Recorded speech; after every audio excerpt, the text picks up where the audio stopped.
Warren Buffett said Tom Murphy and Dan Burke were probably the greatest two-person combination in management that the world has ever seen or maybe ever will see. When he speaks to business school classes, Warren Buffett often compares the rivalry between Tom Murphy's company, Capital Cities Broadcasting, and CBS to a transatlantic race between a rowboat and the QE2. QE2 is the Queen Elizabeth II. It is this giant transatlantic liner, much, much larger than the Titanic. So he compares it to a transatlantic race between a rowboat and the QE2 to illustrate the tremendous effect management can have on long-term returns. When Murphy became the CEO of Capital Cities in 1966, CBS was the dominant media business in the country, with TV and radio stations in the country's largest markets, the top-rated broadcast network, and valuable publishing and music properties. In contrast, at that time, Capital Cities had 5 TV stations and 4 radio stations, all in small markets. CBS's market capitalization was 16 times the size of Capital Cities. But by the time Murphy sold his company to Disney 30 years later, Capital Cities was 3 times as valuable as CBS. In other words, the rowboat had won decisively. That is an excerpt from the book that I'm going to talk to you about today, which is The Outsiders, 8 Unconventional CEOs and Their Radically Rational Blueprint for Success. It was written by William Thorndike. And specifically, I'm going to focus on chapter 1, which is about Tom Murphy and Capital Cities Broadcasting. And the name of the chapter is A Perpetual Motion Machine for Returns. And before I do that, I'm going to actually put this book down for 1 second. I'm going to pick up last week's book, which was Ted Turner's autobiography, and read this section because he appears, Tom Murphy, and his partner, Dan Burke, appear in Ted Turner's autobiography as well, because they essentially build Capital Cities from a small broadcasting company into a multi-billion-dollar media conglomerate. And so this is what Ted Turner said about them. I like the Capital Cities people a lot. Dan Burke and Tom Murphy really understood the business. They had built their company up by buying TV and radio stations, as well as newspapers and magazines, and operating them efficiently. That is not the first time I read Tom Murphy's name in one of the books that I've covered for the podcast. All the way back on episode 286, I did an episode on Warren Buffett and Charlie Munger. Warren Buffett and Charlie Munger talk about Tom Murphy over and over again. They mention him in the shareholder letters. They mention him when they're answering the Q&As at their annual meeting. But this is what they said in the book, All I Want to Know Is Where I'm Going to Die, So I'll Never Go There, that I covered back on episode 286. This is Warren Buffett. He says, 40 years ago, Tom Murphy gave me one of the best pieces of advice I've ever received. He said, Warren, you can always tell someone to go to hell tomorrow. You haven't missed that opportunity. Just forget about it for a day. If you feel the same way tomorrow, then tell them that then. But don't spout off in a moment of anger. And just one more excerpt before we jump into the book. And this actually comes from the book called A Few Lessons from Warren Buffett. I covered it all the way back on episode 202. This is advice that Tom Murphy gave Warren Buffett on cost control. Cost control is something you and I are going to talk about a lot today. It's central to understanding Tom Murphy's incredible performance. This is what Warren Buffett says. 30 years ago, Tom Murphy drove this point home to me with a hypothetical tale about an employee who asked his boss for permission to hire an assistant. The employee assumed that adding $20,000 to the annual payroll would be inconsequential, but his boss told him that the proposal should be evaluated as a $3 million decision, given that an additional person would probably cost at least that amount over their lifetime, factoring in raises, benefits, and other expenses, down to the fact that the company would have to buy more toilet paper. This is how insane this guy paid attention to cost and efficiency. And unless the company fell on very hard times, the employee added would be unlikely to be dismissed, however marginal his contribution to the business. So as we go through this overview of Tom Murphy's life and his business philosophy, just remember that. He watched headcount like a hawk. So let's go back to the book, the chapter on Tom Murphy in The Outsiders. And it's going to pick up where we just left off, where Capital Cities winds up vastly outperforming over the 3 decades CBS. And like, okay, well, how does this happen? How did this seemingly insurmountable gap between these two companies get closed? So it says, the answer lies in fundamentally different management approaches. CBS spent much of the 1960s and 1970s taking the enormous cash flows generated by its network and broadcast operations and funding an aggressive acquisition program that led it into entirely new fields. So instead of focusing on other media properties, media business that they knew well, they bought things like a toy business, and they even bought the New York Yankees. They also would issue stock to fund some of these acquisitions. They're going to compare and contrast, obviously, the way CBS is being led under this guy named Bill Paley, who's actually the founder of CBS. I was reading about Bill Paley last week in the Ted Turner biography, or autobiography, and he mentioned Bill. So I actually went out and bought, and it's actually sitting on my desk right now. It's Bill's autobiography, which was published all the way back in 1979. So eventually I'm going to read it, and if it's good, I'll make a podcast on it. But let's go back to this. So they're getting into new fields that they don't know enough about. They're issuing shares. They're building a fancy headquarters in Midtown Manhattan at an enormous expense. And then they develop, now this is going to be maybe the largest contrast between CBS and capital cities. They develop a corporate structure, listen to this, with 42 presidents and vice presidents, and generally displayed what Charlie Munger calls a prosperity-blinded indifference to unnecessary costs. When I got to this section of the book, it made me think of one of my favorite things that that Munger says. They go and I think he was touring the Buffalo Evening News after they bought it, and Munger was really against spending money on luxurious offices, and so he has this great quip. He's like, "Why does a newspaper need a palace to publish in?"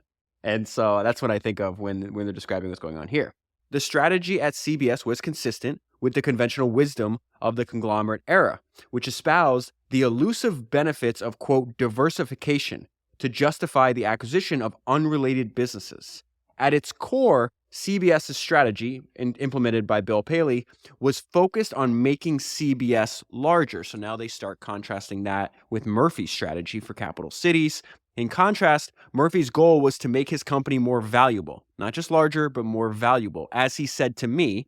And so Thorndike is talking to him for this book, right? As he said to me, the goal is to not have the longest train, but to arrive at the station first using the least fuel. Murphy's got a bunch of good lines when he's talking to Thorndike. That's one of my favorite. The goal is to not have the longest train, but to arrive at the station first using the least fuel. And so as he continues to describe the difference in Murphy and Burke's strategy compared to CBS, I just jotted down a few notes on what was happening on this page for my own self. I just put, find your edge, don't diversify, and then repeat what works. Murphy and Burke rejected diversification and instead created an unusually streamlined conglomerate that focused laser-like on the media business that it knew well. Murphy acquired more radio and TV stations as opposed to buying the Yankees or a toy company, right? So he acquires more radio and TV stations, operated them superbly well, and regularly repurchased his shares. The formula that allowed Murphy to overtake Paley was deceptively simple. Number one, focus on industries with attractive economic characteristics. Number two, selectively use leverage to buy occasional large properties. Number three, improve operations. Number four, pay down debt. And number five, repeat this loop. More contrasting by Thorndike. What's interesting is that his peers at other media companies did not follow this path. They followed fashion and diversified into unrelated businesses. I'm going to pause in the middle of that sentence, actually, because when I got to that section, it made me think of something I read in Warren's Berkshire shareholder letters, where he says the behavior of peer companies will be mindlessly imitated. It's exactly what's happening in the book, right? They're just following fashion. What's really popular to do at the time, whatever other people, other company, other conglomerates doing, they're going to diversify into unrelated businesses. They're going to build large corporate staffs, and they're going to overpay for marquee media properties. Obviously, he's setting that up for you and I to tell us that Murphy did the opposite. He did none of those things. Capital Cities under Murphy was an extremely successful example of what we would now call a roll-up. In a typical roll-up, a company acquires a series of businesses, attempts to improve operations, and then keeps acquiring, benefiting over time from scale advantages and best management practices. Now, just because it sounds simple does not mean it's easy. There's a lot of people, especially in the 90s and the 2000s, that try to do this, and a lot of these companies that try to do a bunch of roll-ups wind up going out of business. And he talks a little bit about why this happened to them, and why it did not happen to Tom Murphy. A lot of these companies collapsed under the burden of too much debt. These companies typically failed because they acquired too rapidly and underestimated the difficulty of integrating acquisitions and improving operations. Murphy's approach to the roll-up was different. He moved slowly. He developed real operational expertise, which I think is one of the benefits of not diversifying, right? By the time he does his biggest acquisition, it's going to come 3 decades into his career. He's going to buy ABC with Warren Buffett's help. He can have real conviction. Do I actually have operational expertise in operating all these media properties? Well, let me look at the past 30 years. Did I do this correctly or not? And then he focused on a small number of large acquisitions that he knew to be high probability bets. Capital Cities combined excellence in both operations and capital allocation to an unusual degree. And that goes back to the start of the chapter where Buffett's saying, Murphy and Burke are probably the greatest 2-person combination ever. And it's this division of labor, the fact that Burke was the incredible operator, the one that rooted out all the inefficiencies, and then Murphy was the one that was capital allocator, focused on strategy and acquisitions, which we'll get to. And again, here's another great Murphyism, if you will. So he says, Capital Cities combined excellence in both operations and capital allocation to an unusual degree. As Murphy told me, this is great, this is excellent. The business of business is a lot of little decisions every day mixed up with a very few big decisions. Okay, so let's go back in the timeline and figure out how did Tom Murphy even get associated with Capital Cities to begin with. And really, the reason I'm highlighting this is because it speaks to the fact that one of the things you have to admire about Tom Murphy is that once he had conviction, he had no hesitancy about being bold. And you see that with the decision to take this job in the first place. So he graduates from Harvard Business School and he gets a job, just a normal job. He's working for Lever Brothers, which is this massive consumer packaged goods company at the time. He goes to this event at his parents' house and he meets this guy named Frank Smith. And Smith begins to tell him about Smith's latest venture, which is he bought a struggling TV station. This is before cable, just like if you listen to last week. This is the early days of cable. This is very similar to the early days of Ted Turner's career. That's why I think it's so interesting to do this podcast right after the last one. So Smith buys this. He buys a struggling TV station and he purchases it out of bankruptcy. And before the evening was over, Murphy had agreed to leave his job in New York City and relocate to Albany to run the TV station. Now, here's the crazy thing. He had no broadcast experience, nor did he have any kind of management experience of any kind. At this point, Tom Murphy is 29 years old. Tom is going to turn around this station. It's going to take him 3 years. So the station has a bunch of operating losses, obviously, because it was bought out of bankruptcy, right? So he ends up turning it into a consistent cash generator by improving programming and then aggressively managing costs. That's going to come up over and over and over again. Aggressively managing costs, as you can imagine when he's giving advice to Warren Buffett. By the way, Warren Buffett says that Tom Murphy was one of his heroes, that Tom Murphy made him a better person, and that actually that is the ultimate gift you can give to somebody, by helping them become a better person. So you can imagine if he's giving Warren Buffett advice, saying that don't think about hiring another person just as like a $20,000 thing. Like thinking about it all, like how much you're going to pay more over a decade, all the other stuff that comes with an employee, down to the amount of toilet paper that person's going to use in the office. I think that that's an understatement. Aggressively managing costs, right? So it says this was a formula that the company would apply repeatedly in the years ahead. In 1957, so this is now 3 years later, Smith and Murphy buy a second TV station. Then shortly thereafter, they buy a third TV station, and then they change the name of the company to Capital Cities. Now, the third TV station is important because this is when Murphy hires a young 30-year-old with also no broadcast experience as his replacement to run the Albany station. That is Dan Burke. Dan Burke and Tom Murphy are going to be this dynamic duo, these partners, for the next 30 years.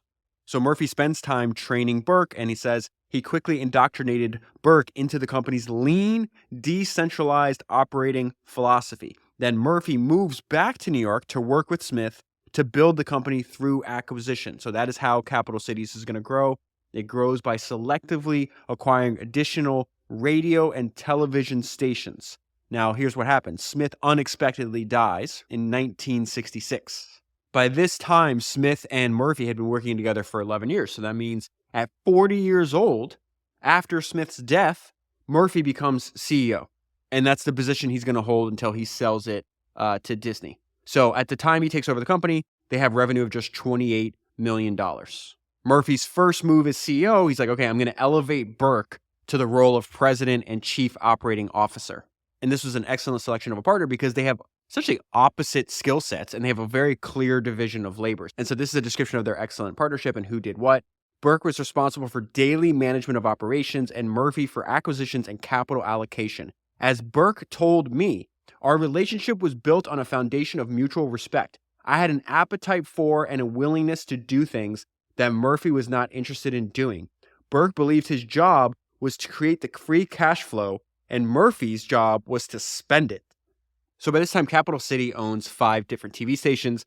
That was the maximum allowed by the FCC. So there's a regulation on the books at the time. You cannot own more than 5. So it's like, okay, well, we're not going to stop growing. What are we going to do? It says they next turned their attention to newspaper publishing, which, as an advertising-driven business with attractive margins and strong competitive barriers, had close similarities to the broadcasting business. So that's another example of him deviating from what other people building conglomerates were doing at this time. He's like, well, I just want to stick to these businesses that are very similar to each other that I know very well. And so after buying a bunch of newspapers, he's like, well, what other businesses are very similar to the ones that I already own? Eventually, this regulation is going to be lifted. But before that happens, he's like, well, there's this new invention, which we talked about last week, which is cable television. Okay, well, that looks very similar to the broadcast TV stations I own. And then some of these newspapers that I own, they're advertising-driven businesses with attractive margins. Let me go ahead and buy a cable television business. And this was one of the most fascinating things about the Ted Turner autobiography is the fact that Ted Turner was one of the first people in the broadcast TV industry to actually embrace cable. There's a maxim here that this is not a threat. It's an opportunity. Every other broadcaster besides Ted Turner, and now we see Tom Murphy as well, thought about cable as, oh my God, this is a threat to my broadcast business. They both Turner and Murphy thought, it's like, no, it's not a threat. It's an actual opportunity. And they also understood it as a better product offering. Like the genie's out of the bottle. Like there's nothing you're going to do. Like you might as well go with the technology that enables you to just reach a much larger market than somebody watching like a local or regional TV station. And then it goes into another strategy that he used that was quite different. During the extended bear market of the mid-1970s to early 1980s, Murphy became an aggressive purchaser of his own shares. He eventually bought back close to 50% of his outstanding shares, most of it at single-digit price-to-earnings multiples. In 1984, the FCC relaxed its station ownership rules, and Murphy, in his masterstroke, bought the ABC network. So the note I left myself here is this is something that comes up over and over again in these books. Stay in the game long enough to get lucky. This is the most important thing that he does in his entire business career, and it happens 30 years into his career. So he buys ABC Network for nearly $3.5 billion with financing from his friend Warren Buffett. The ABC deal was the largest non-oil and gas transaction in business history to that point, and an enormous bet. This is what I meant about him being able to be bold when he has real conviction. And an enormous bet the company transaction for Murphy, representing over 100% of Capital Equity's enterprise value at the time. So the Wall Street Journal reported on this transaction with the headline, "The Minnow Swallows the Whale." And then Murphy's partner, Burke, said at the time that this is the acquisition that I've been training for my entire life. So why would Murphy bet the entire company on one transaction? It says Murphy's conviction was that he can improve the margins of ABC's TV stations from the low 30s up to Capital City's industry-leading levels of margins of 50+%. Oh my God, check this out. Under Burke's oversight, the staff that oversaw ABC's TV station group dropped from 60 to 8 people. The margin gap was closed in just 2 years. So in 2 years, they brought ABC's margins from 30% to over 50%. A story from this time demonstrates the culture clash between the network executives and the leaner, more entrepreneurial acquirers. ABC was a limousine culture. Executives had the habit of taking a limo for even a few blocks to go to lunch. Murphy, however, was a cab man. Before long, Murphy's practice of taking cabs everywhere instead of a limo, or for God's sakes, you should walk a few blocks. Come on, stop being lazy. Before long, this practice of taking cabs rippled through the ABC executive ranks. When asked whether this was a case of leading by example, Murphy responded, "Is there any other way?" Capital Cities never made another large-scale acquisition after the ABC deal, focusing instead on integration, smaller acquisitions, and continued stock repurchasing. In 1995, so 10 years after he bought ABC, Buffett suggested to Murphy that he sit down with Michael Eisner, who was the CEO of Disney at the time. They wind up meeting at the Allen and Company gathering in Sun Valley, Idaho. And Eisner expressed an interest in buying the company. They wind up having a negotiation, and Murphy negotiated a buyout price of $19 billion. He left, Murphy then retired from active management. He left behind an ecstatic group of shareholders. Why are they ecstatic? Well, if you had invested $1 with Tom Murphy as he became CEO in 1966, that dollar would have been worth $204 by the time he sold the company to Disney. Okay, and so then the book goes into a little bit more about how they ran the business before the acquisition by Disney. It says one of the major themes in this book is resource allocation. The outsider CEO, so not just Tom Murphy, but the 8 other CEOs, or the 8 total CEOs covered in this book, including Henry Singleton, John Malone, Warren Buffett, says the outsider CEOs shared an unconventional approach, one that emphasized flat organizations and dehydrated corporate staffs. There's a lot of very memorable language in the book. That is one of them.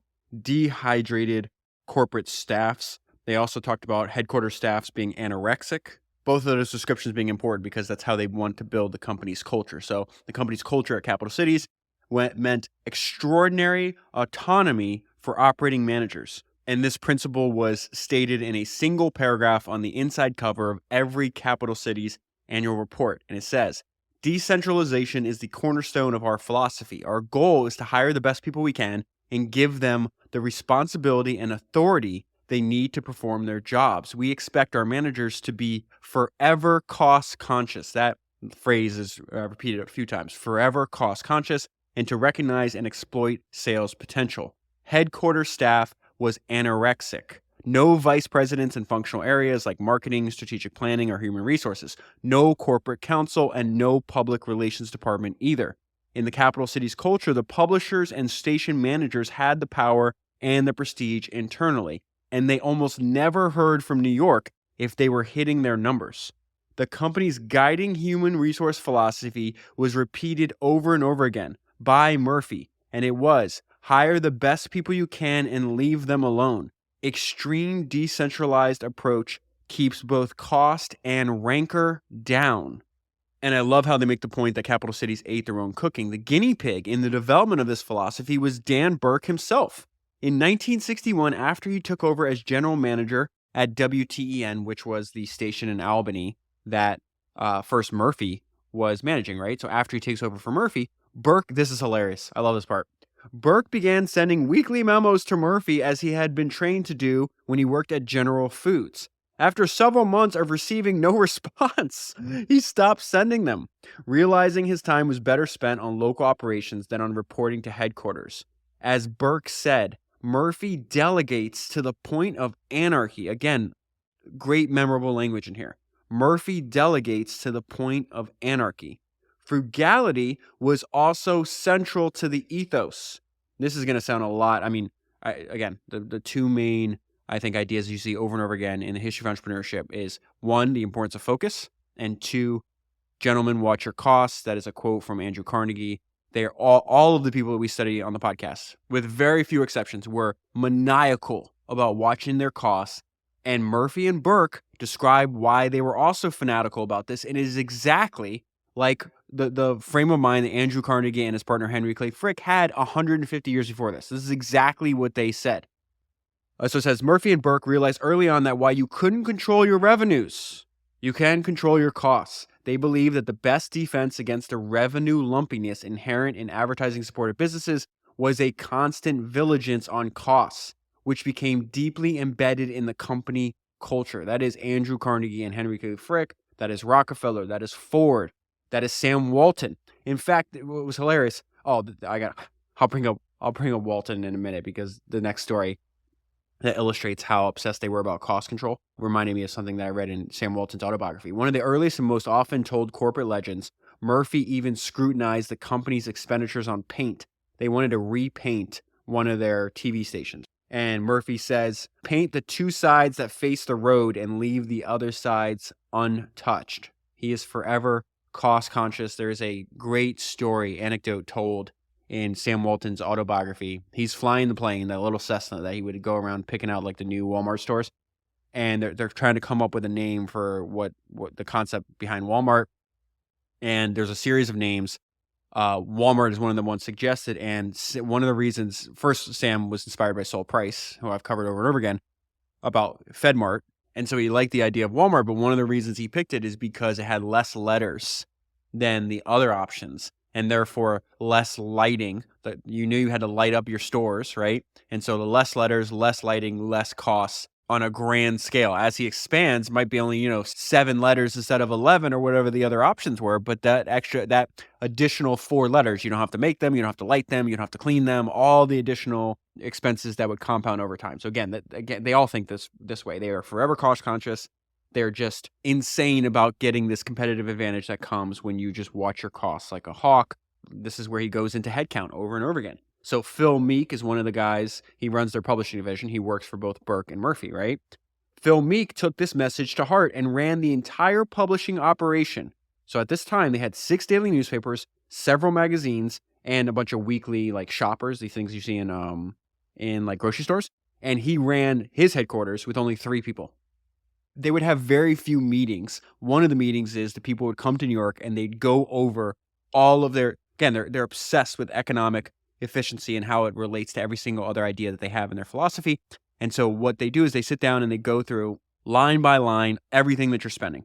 And so it says particular attention was paid to capital expenditures and expenses. Managers were expected to outperform their peers, and great attention was paid to margins. The profit margin that your company operated at was viewed as a form of report card to HQ. Outside of these meetings, managers were left alone. The company did not simply cut its way to high margins. Murphy and Burke realized that the key drivers of profitability in most of their businesses were revenue growth and advertising market share, and they were prepared to invest in their properties to ensure leadership in local markets. Why? Why did they invest in expanding their market share? Because they realized this through trial and error. They realized early on that the TV station was the TV station that was the number one in local news ended up with a disproportionate share of that market's advertising revenue. And a great way to think about this is another description by an early employee at Cap Cities. The company was careful, not cheap. The company was careful, not cheap. The company's hiring practices were equally unconventional. Murphy and Burke shared a clear preference for intelligence, ability, and drive over direct industry experience because neither one of them, Murphy when he was hired and Burke when he was hired, they had intelligence, ability, and drive. They did not have direct industry experience. And so they specifically targeted what they called talented younger foxes with fresh perspectives. Murphy and Burke were also comfortable giving responsibility to promising young managers. As Murphy described it to me, we'd been fortunate enough to have it ourselves and we knew it could work. And so one of the people they hired young was Bob Iger. They hired Bob Iger at 37. And before that, he had spent his entire career in broadcast sports, and they hired him to assume responsibility for ABC Entertainment. Another important trait that fueled their success is they had exceptionally low turnover, part of this culture, right? And they talked about there's a rival broadcaster once remarked, this is another great line, we see lots of resumes, but we never see any from capital cities. Why? Because the system in place corrupts you with so much autonomy and authority that you can't imagine leaving. Again, really great, memorable language. The system, these are people that are inside the company. The system in place corrupts you with so much autonomy and authority that you can't imagine leaving. So that was a description of more of operations, which fell under Burke. Let's go to Murphy and his capital allocation. In the area of capital allocation, Murphy's approach was highly differentiated from his peers. He eschewed diversification, paid minor dividends, rarely issued stock, and made active use of leverage. He would regularly repurchase shares and between long periods of inactivity made the occasional very large acquisition. The 2 primary sources of capital for capital cities were internal operating cash flow and debt. The company produced consistently high, industry-leading levels of operating cash flow. This high amount of cash flow provided Murphy with a reliable source of capital to allocate. Murphy also frequently used debt to fund acquisitions. Once he summarized his approach as this: we take the assets, and once we've paid them off, we leverage them again to buy other assets. Acquisitions was where Murphy spent the majority of his time. He did not delegate acquisition decisions and never used investment bankers. To Murphy, as a capital allocator, the company's extreme decentralization had important benefits. It allowed the company to operate more profitably than its peers, which in turn gave the company an advantage in acquisitions by allowing Murphy to buy properties and know that under Burke, remember Burke's this extreme efficient operator, they would quickly be made more profitable, lowering the effective price paid. When he had conviction, Murphy was prepared to act aggressively. And Murphy was not impatient. Murphy was willing to wait a long time for attractive acquisitions. He once said, "I get paid not just to make deals, but to make good deals." When he saw something he liked, Murphy was prepared to make a very large bet. Much of the value created during his nearly 30-year tenure as CEO was the result of a handful of large acquisition decisions, just a handful. These acquisitions each represented 25% or more of the company's market cap at the time they were made. Murphy was a master at prospecting for deals. He knew what he wanted to buy, and he would spend years developing relationships with the owners of these desirable properties. He had a very unusual negotiating style. He would often ask the seller what they thought their property was worth, and if he thought their offer was fair, he would take it. And if he thought their proposal was high, he would counter with his best price. And if the seller rejected his offer, Murphy would walk away. So it says like he would never do well at auctions. He usually bid, 60 or 70% lower than the winning bid. But that was very interesting. It's like, you told me what the price is. I think it's worth that. I won't even negotiate with you. I'll just say, okay, I'll take it for that amount. And if that doesn't work out, here's the best price I can do. There's no back and forth. Can we just agree on this? If not, let's just keep it moving. Outside of acquisitions, the second largest amount he spent was actually share repurchasing. He bought back over 1.8 billion. He spent over 1.8 billion on share buybacks. That investment alone generated an excellent return for shareholders, 22.4% over 19 years. As Murphy says today, I only wish I had bought more. And then the chapter closes with this interesting anecdote about this very unique culture. He told me a story about a bartender at one of the management retreats who made a handsome return by buying Capital City stock in the early 1970s. When the bartender was later asked why he made the investment, he replied, "I've worked a lot of corporate events over the years, but Capital Cities was the only company where you couldn't tell who the bosses were." And then there's a postscript on the chapter that if you're interested in studying, they call this company TransDigm a contemporary doppelganger to Capital Cities. It says a contemporary analog for Capital Cities can be found in TransDigm, a little-known publicly traded aerospace components manufacturer. Like Capital Cities, the company focuses on very specific types of business with exceptional economic characteristics. And TransDigm evolved a highly decentralized corporate structure and operating system for optimizing the profitability of these specialized businesses. And there's actually an excellent podcast series I listen to that's actually produced. It's called 50X, if you search in your podcast player. William Thorndike, so the author of this book, actually did a 4-part series on TransDigm. So if you're interested in companies that are like Capital Cities and you want to listen to that podcast or you want to learn more, I'd highly recommend listening to that 4-part series. I thought it was really good. I wish there was more books on, I can't find any biographies on Thomas Murphy. I can't find a company history on Capital Cities, which seems like I have to be making some kind of massive mistake. So if you find either a biography on Thomas Murphy or a company history, please let me know. I'd gladly read it and then make a longer, like more in-depth podcast episode on this. I'm always fascinated about learning more about and from the people that are admired by people I admire. The fact that Warren Buffett calls Thomas Murphy his hero, that Ted Turner says that these guys know what they're doing, that they were building an excellent multimedia or a multi-billion-dollar media conglomerate, really piqued my interest. So I will leave a link down below. I assume you already have this book. It was number 1 on Warren Buffett's recommended reading list for a long time. It's referenced over and over again. I think they sell it at the Berkshire annual meeting every year as well. I actually did a podcast on a chapter in the book previously. It was episode 94 on Henry Singleton, if you want to go back and listen to that. But just in case you haven't bought the book already, I will leave a link down below. And if you buy the book using that link, you'll be supporting the podcast at the same time. That is 328 books down, 1,000 to go, and I will talk to you again soon. One more thing before you go. If you have not already subscribed to Founders Notes, you can go to foundersnotes.com and sign up for what I think is the world's most valuable notebook for founders. I'm just going to give you a brief history. This is I've never been more enthusiastic or can give a more enthusiastic endorsement of any product ever because I literally created this product. So let me tell you what I mean by that. All the way back in 2019, I get a message from one of the co-founders of Readwise. I didn't know Readwise existed at the time. His name is Tristan, and he listened to the podcast. It's obvious from the podcast that I read a lot, and he built an app where it's possible for you to save all the notes and highlights for every single thing that you've ever read. I'd have to ask Tristan. I know I'm one of the super users because since that happened, that was over 4 years ago. This happened back in 2018.